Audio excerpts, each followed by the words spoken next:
Hey, you thought the fire meant that God left.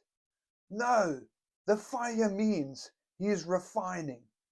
Isaiah 43 verse 2 says, when you walk through the fire, you will not be burned. God didn't say if you walk through it. He said when. But he also said, I'll be with you. That fire, it's not the end. It's the forge. The flames aren't proof he left. They're proof he's working. You're not being destroyed. You're being developed. James 1 verse 4 says, let perseverance finish its work.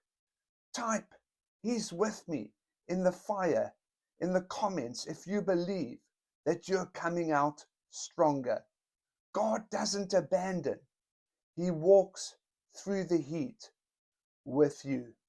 God bless you.